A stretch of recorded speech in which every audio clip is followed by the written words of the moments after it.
নমস্কার, দেখছেন talk to Bangla. আমি অভিষেক রয়েছে আপনাদের সাথে। এই মুহূর্তে যে খবর নিয়ে উপস্থিত হয়েছি, রাজ্যপালের বিরুদ্ধে এফআইআর করা হলো এবং সেই এফআইআরটা করলেন তৃণমূল কংগ্রেসের সাংসদ কল্যাণ বন্দ্যোপাধ্যায়। তিনি আইনজীবীও বটে এবং এই মুহূর্তে বলা যেতে পারে কার্যত কোথাও গিয়ে কিন্তু একটা ট্রেলার পশ্চিমবঙ্গবাসীর সামনে উপস্থিত হলো যে 2026-এর নির্বাচনে ঠিক কতটা একদম বিজেপি এবং তৃণমূল কংগ্রেসের সম্পর্কের দূরত্ব থাকতে পারে, সম্পর্কের তিক্ততা থাকতে পারে। এবং এই জায়গাটা থেকে কিন্তু একটা নতুন মোড়, অর্থাৎ কেন্দ্রীয় সরকার আপনারা জানেন বিভিন্ন রাজ্যের রাজ্যপাল ঠিক করে এবং সেই জায়গা থেকেই সিভি আনন্দ বোসকে ঠিক করা হয়েছিল জগদীপ ধনকরের পরবর্তী সময়। এবং জগদীপ ধনকরের পরবর্তী সময়তে সিভি আনন্দ বোস এবং রাজ্য সরকারের সঙ্গে বিভিন্ন ক্ষেত্রে আমরা দেখতে পেয়েছিলাম সংঘাতের ছবি বারংবার উঠে আসছে।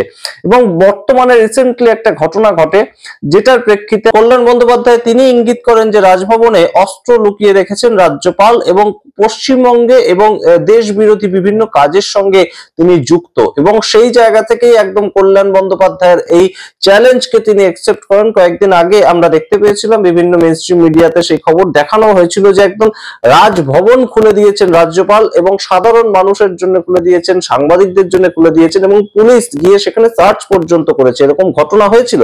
কিন্তু তারপরে রাজ্যপাল তিনি যে একটা কাজটা করেন, তিনি বলেছিলেন যে যদি রাজভবনে অস্ত্র না পাওয়া যায়, অর্থাৎ সার্চের পরবর্তীতে যদি অস্ত্র না পাওয়া যায় তাহলে কিন্তু আমি কেস করব। এবং সেই মতো তিনি কল্যাণ বন্দ্যোপাধ্যায়ের বিরুদ্ধে কেসও করেন এবং সেটার পরিপ্রেক্ষিতে এবার একদম পাল্টা দিলেন কল্যাণ বন্দ্যোপাধ্যায়। এবং যেটাই কিন্তু এই মুহূর্তে রীতিমতন 2026-এর আগে একটা রাজ্য বনাম রাজ্যপাল সেই দামামাটা বাজিয়ে দিল।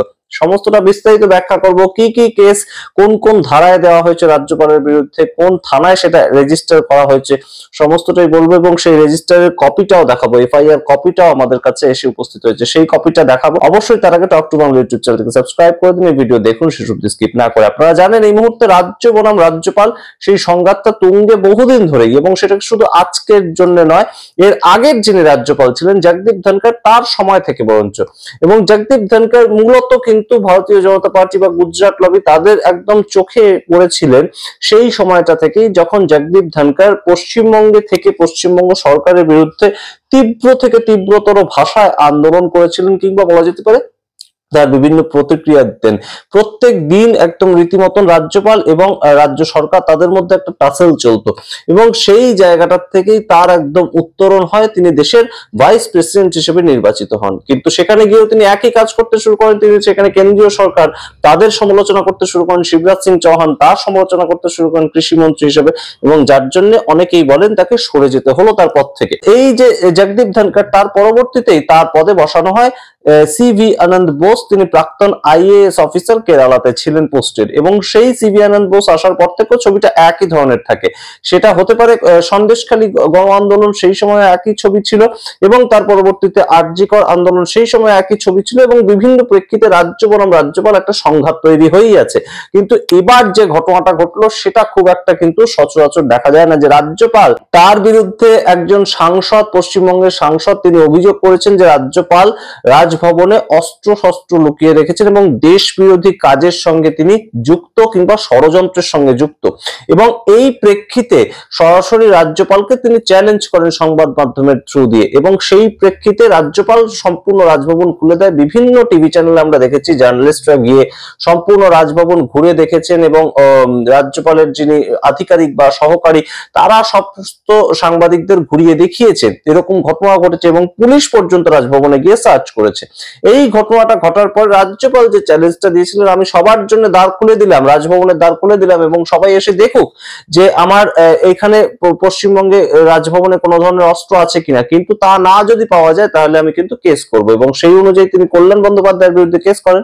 এবং পাল্টা একদম কল্যাণ বন্দ্যোপাধ্যায়, তিনি দুদীয় আইনজীবী এবং বহুদিনের সাংসদ, বহুদিনের রাজনীতিবিদ, তিনি সরাসরি এবার কিন্তু রাজ্যপাল, অর্থাৎ রাজ্যপাল যে পদ তার বিরুদ্ধে নয় বরঞ্চ সিভি আনন্দ বোস তার বিরুদ্ধে কেস করেছেন। এবং 173/1 এই ক্লজে তিনি কেসটাকে সাজিয়েছেন।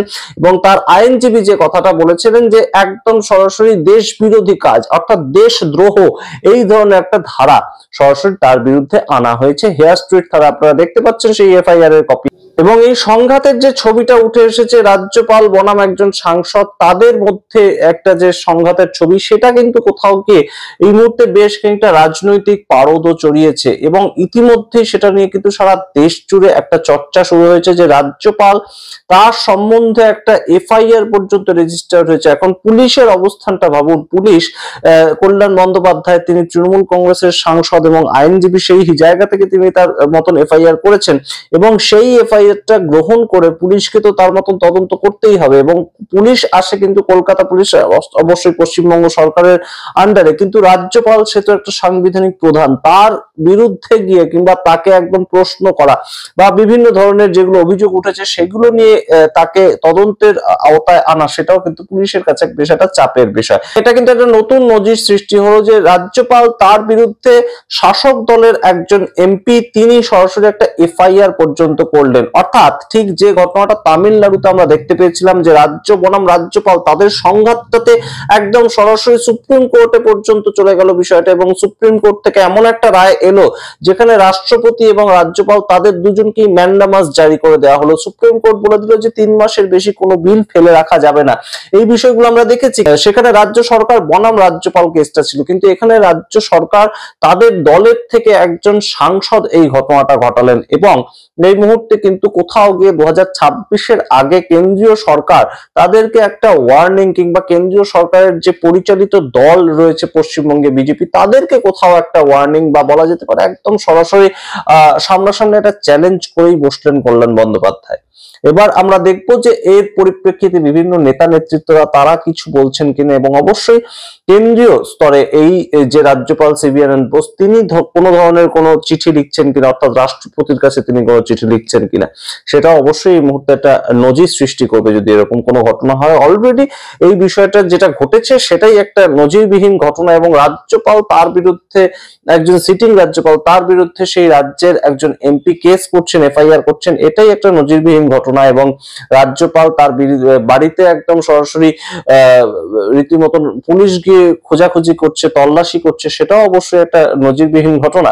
তবে এই মুহূর্তে গুরুতর অভিযোগ রাজ্যপালের বিরুদ্ধে উঠলো। আপনার সামগ্রিক রিপোর্টের ভিত্তিতে কি মনে করেন অবশ্যই কমেন্ট বক্সে কমেন্ট করুন। দেখতে থাকুন টক টু বাংলা, অবশ্যই টক টু বাংলা ইউটিউব চ্যানেলটি সাবস্ক্রাইব করে দিন। ধন্যবাদ।